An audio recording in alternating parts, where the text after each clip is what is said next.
Bismillahirrahmanirrahim. Assalamualaikum warahmatullahi wabarakatuh.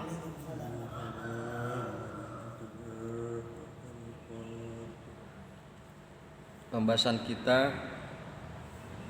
pada pagi hari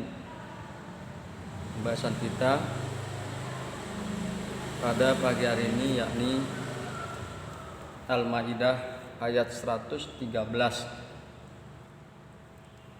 di mana di dalam Al-Maidah ayat 113 bisa kita lihat artinya di dalam Al-Quran terjemahan. Qalu nuridu an na'kula minha wa tatma'inna qulubuna.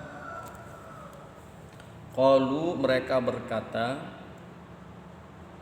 kami ingin memakan hidangan itu dan supaya tentram hati kami. Wa na'lama an qad shadaqtana, dan supaya kami yakin bahwa engkau telah berbuat benar kepada kami. Wa na'lama, dan supaya kami mengetahui.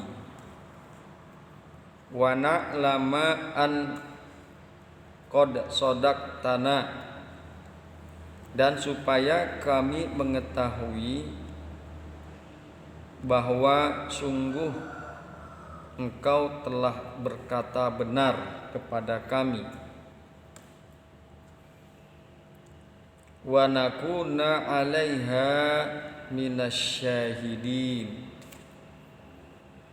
dan kami menjadi orang-orang yang menyaksikan. 'Alaiha itu hanya kepada hidangan.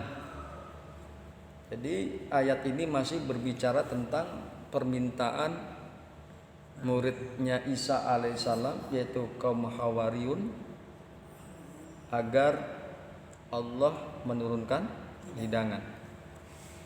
Wa nakuna 'alaiha minasyahidin, dan kami menjadi terhadap hidangan tersebut, atas hidangan tersebut, minasyahidin, daripada orang-orang yang menyaksikan. Itulah kira-kira terjemahan daripada Al-Maidah ayat 113. Hadirin yang berbahagia, hamba-hamba Allah yang mudah-mudahan selalu dirahmati oleh Allah Subhanahu wa taala, bahwa ayat ini masih berhubungan erat, berkaitan erat dengan ayat yang sebelumnya, yaitu Al-Maidah ayat 112. Namun jawaban sekaligus tuntunan yang beliau sampaikan, yang Nabi Isa sampaikan pada ayat yang lalu, yakni Al-Maidah ayat 112, tidak disambut baik oleh para pengikutnya, sebagaimana terbaca dalam jawaban mereka yang diabadikan oleh ayat ini, yaitu Al-Maidah ayat 113. Jadi ketika mereka meminta hidangan dari langit, murid-murid Nabi Isa meminta hidangan dari langit,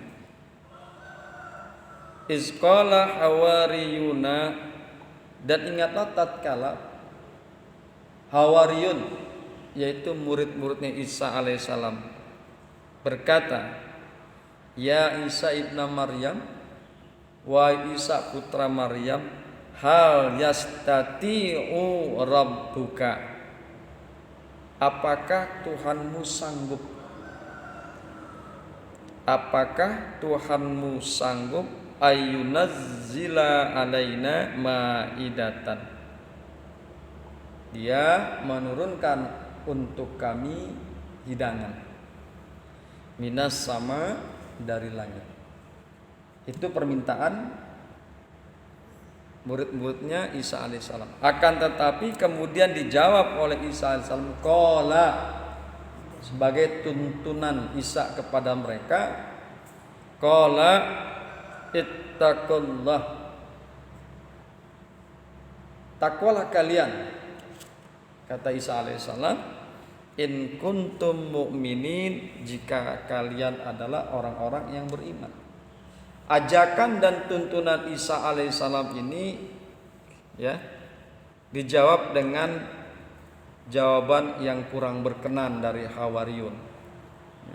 Makanya dikatakan di sini bahwa ajakan Isa alaihissalam tidak disambut baik oleh para pengikutnya, sebagaimana terbaca dalam jawaban mereka yang diabadikan oleh Allah Subhanahu wa taala dalam Al-Maidah 113.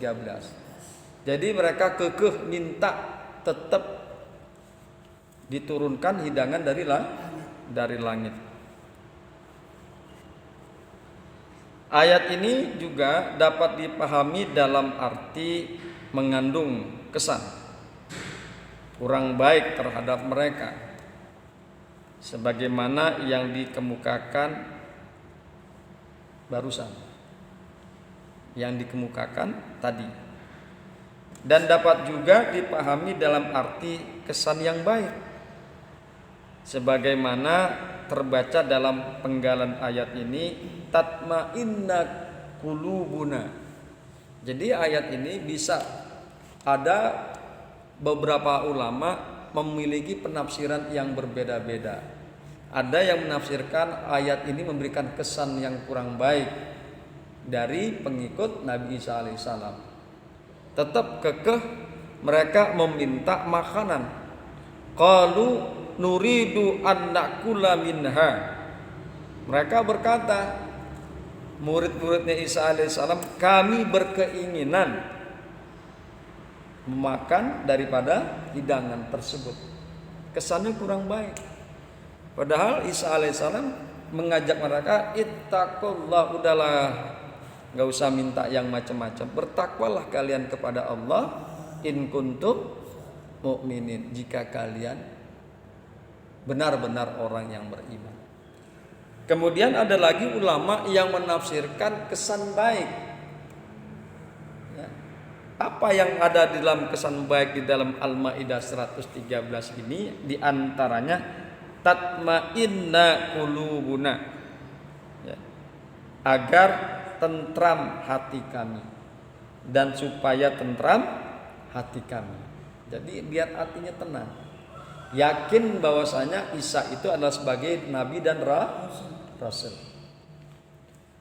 Hadirin yang berbahagia, hamba Allah yang beriman, sebagai tambahan, jika dipahami dalam arti negatif, maka cukup dengan berkata bahwa ayat ini menunjukkan bahwa mereka menolak ajakan Isa alaihissalam agar beriman. Mereka meminta untuk makan. Mereka menolak ajakan Isa alaihissalam.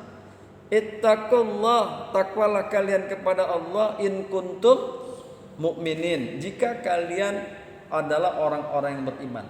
Itu ajakan Isa alaihissalam yang tertuang di dalam Al-Maidah ayat 112. Itu ditolak. Mereka tetap meminta hidangan itu dihadirkan, diturunkan, karena mereka ingin memakan hidangan tersebut dan ingin lebih yakin, karena selama ini mereka belum yakin bahwa Nabi Isa alaihissalam sungguh telah menyampaikan kebenaran. Mereka nggak yakin Isa alaihissalam ini menyampaikan kebenaran dari Allah Subhanahu wa taala, zat yang maha kuasa, zat yang telah menciptakan langit dan bumi. Mereka nggak yakin. Al-Maidah ayat 113 ini menunjukkan betapa berbeda pengikut-pengikut setia Isa alaihissalam dengan sahabat-sahabat Nabi Muhammad sallallahu alaihi wasallam. Sangat berbeda sekali, sangat kentara dan nyata perbedaan antara kaum Hawariyun dengan para sahabat Kanjeng Nabi Muhammad sallallahu alaihi wasallam. Hadirin yang berbahagia, hamba-hamba Allah yang mudah-mudahan selalu dirahmati oleh Allah Subhanahu wa taala. Tidak ditemukan satu teks keagamaan pun baik dalam Al-Quran ataupun As-Sunnah yang menginformasikan bahwa ada seorang sahabat Nabi Muhammad sallallahu alaihi wasallam bermohon atau menuntut bukti kebenaran atau mukjizat dari beliau sallallahu alaihi wasallam. Kalau ada yang menuntut bukti tersebut, maka mereka belum menjadi pengikut beliau, belum menjadi pengikut Kanjeng Nabi Muhammad sallallahu alaihi wasallam, atau dengan kata lain mereka adalah orang-orang kafir dan orang-orang musyrik. Jika ada permintaan dari mereka seperti Gunung Uhud minta diciptakan menjadi emas, ya. Jika ada yang seperti itu bukan permintaan dari para sahabat Nabi, tapi itu permintaan daripada orang-orang kafir dan orang-orang musyrik saat itu. Hal ini dijelaskan diantaranya oleh Al-Ankabut ayat ke-50. Ya. Wa qalu laula unzila alaihi ayatum mir rabbih. Qul innama al ayatu indallahi wa innama ana nazirum mubin. Mereka orang-orang kafir Mekah berkata, mengapa tidak diturunkan padanya mukjizat? Maksudnya kepada Kanjeng Nabi Muhammad. Mengapa tidak diturunkan padanya mukjizat yang bersifat indrawi dari Tuhannya? Oleh karena itu Kanjeng Nabi Muhammad dituntun oleh Allah. Qul, katakanlah olehmu wahai Muhammad, innamal ayatu indallah wa innama ana nazirum mubin. Katakanlah olehmu wahai Muhammad, ya, sebagai jawaban daripada permintaan mereka orang-orang kafir Mekah saat itu, sesungguhnya mukjizat-mukjizat itu terserah Allah. Sesungguhnya mukjizat-mukjizat itu di sisi Allah, dan sesungguhnya aku hanya seorang pemberi peringatan yang nyata. Ya, terserah Allah. Mau dikasih mau kagak itu urusan Allah. Karena memang mukjizat itu ya milik Allah. Mukjizat itu hanyalah milik Allah. Makanya dikatakan oleh Kanjeng Nabi Muhammad, innamal ayatu indallahi, sesungguhnya ayat-ayat itu, mukjizat-mukjizat itu di sisi Allah dan terserah Allah. Wa innama ana nazirum mubin, dan sesungguhnya aku, kata Kanjeng Nabi, nazirum mubin, hanya seorang pemberi peringatan yang nyata. Hadirin yang berbahagia, hamba-hamba Allah yang mudah-mudahan selalu dirahmati oleh Allah Subhanahu wa taala. Kemudian di dalam tafsir Jalalain dikemukakan, qalu, mereka berkata, yaitu murid-muridnya Isa alaihissalam, kaum Hawariyun, mereka berkata, nuridu an nakula su'alaha min ajlin an nakula minha. Kami berkeinginan, kami meminta daripada arah-arahane bahwa kami ingin memakan daripada hidangan tersebut. Wa tatma'inna taskuna qulubuna, dan agar hati kami menjadi tentram. dan tentramlah hati kami bijiyadatil yakin dengan bertambah keyakinan tersebut. Wa na'lama nazdada ilman, dan agar kami mengetahui, kami bertambah memahami, bertambah pengetahuan kami, qad sodaktana, bahwasanya sesungguhnya engkau hai Isa adalah benar kepada kami. Mukhaffafatun, ini adalah kalimat mukhaffafah.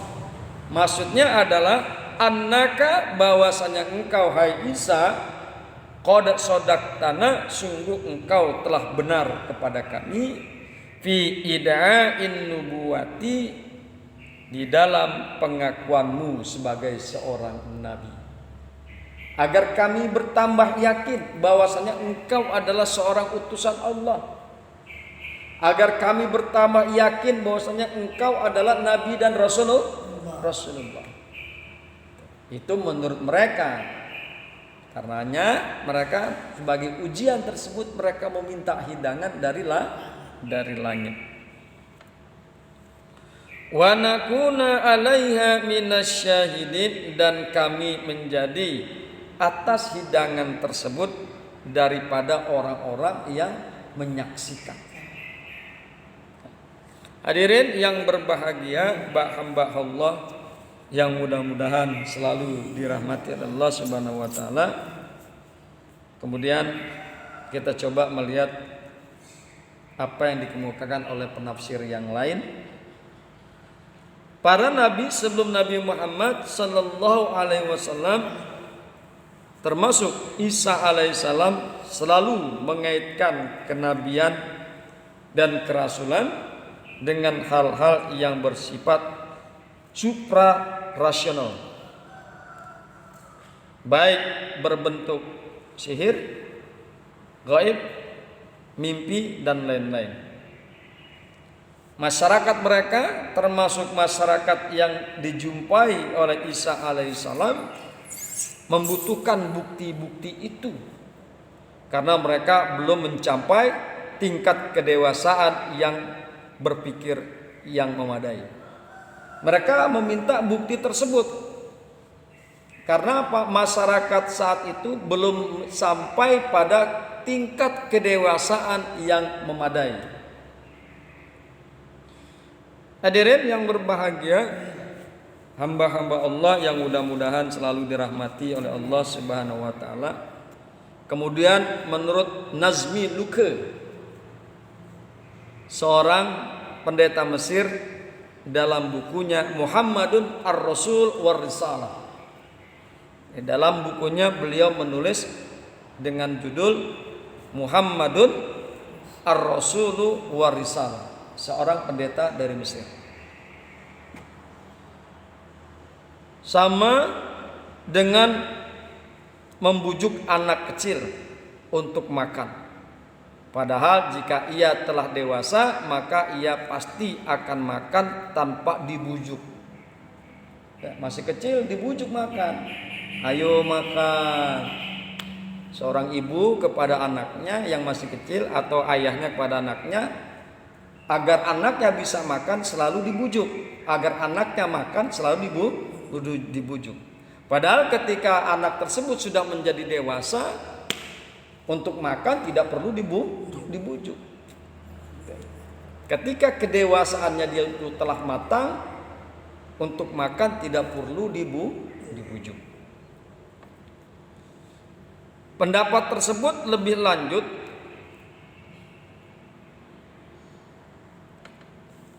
ya. Pendapat tersebut lebih lanjut berkomentar bahwa menghidupkan orang mati, mengembalikan penglihatan orang buta, dan lain-lain yang bersifat suprarasional merupakan hal-hal yang sangat mengagumkan. Tetapi tidak berarti apa-apa jika itu dimaksudkan untuk membuktikan bahwa 2 tambah 2 sama dengan 5. Nggak berarti apa-apa. Ya. Jika demikian, menjadi sangat wajar jika umat Isa alaihissalam meminta bukti, dan wajar pula sahabat-sahabat Nabi Muhammad sallallahu alaihi wasallam tidak memintanya, karena mereka telah merasa cukup dengan mendengar redaksi dan kandungan ayat-ayat Al-Quran serta melihat sosok kepribadian Nabi Muhammad sallallahu alaihi wasallam. Jadi pendeta ini menyindir bahwa pengikut-pengikut Isa alaihissalam adalah laksana anak kecil.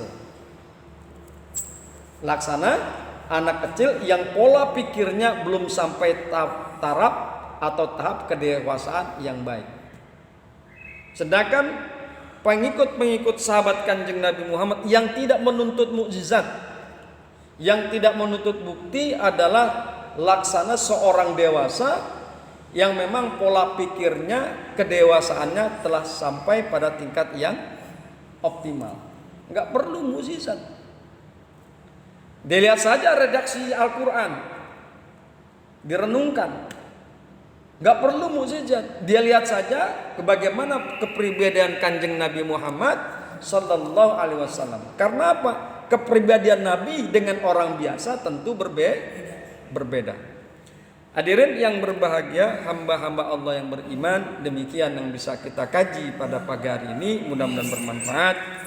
Hadanallah wa iyyakum ajmain.